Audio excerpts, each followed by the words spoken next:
নমস্কাৰ, মই আকৌ মিনি ব্লগলৈ আপোনালোক সকলোকে স্বাগতম জনাইছোঁ। ইয়াৰ ৰাতিপুৱা নেমু ছিঙিছোঁ। ফেচবুকৰ ভিডিঅ' এটাত দেখিছিলোঁ যে চুলিত বোলে নেমু লগালে চুলি সৰা বন্ধ হয়। তাৰ বাবে ময়ো ট্ৰাই কৰি চাব লৈছোঁ আৰু ধুনীয়াকৈ মই নেমুটো কাটি লৈ ৰসটো উলিয়াই লৈছোঁ। আৰু গোল নেমু হ'লে বেছি ভাল। গোল নেমু নাই যেতিয়া মই কাজি নেমুকে লগাইছোঁ। আৰু আপোনালোকে যোনটো চেম্পু ব্যৱহাৰ কৰে চেম্পুটোৰ লগত মিক্স কৰি ল'ব।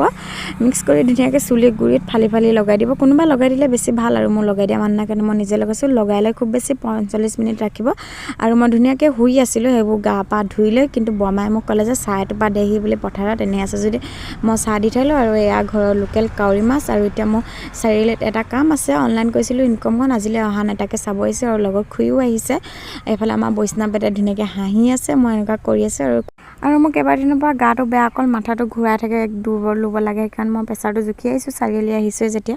আৰু সি কৈছে যে তোৰ প্ৰেছাৰটো একেবাৰে কমি আছে, মানে নাই আৰু একেবাৰে। আৰু লগৰ ৱেটটো জুখি আহিলোঁ। প্ৰেছাৰটো কমাৰ বাবে ভিটামিন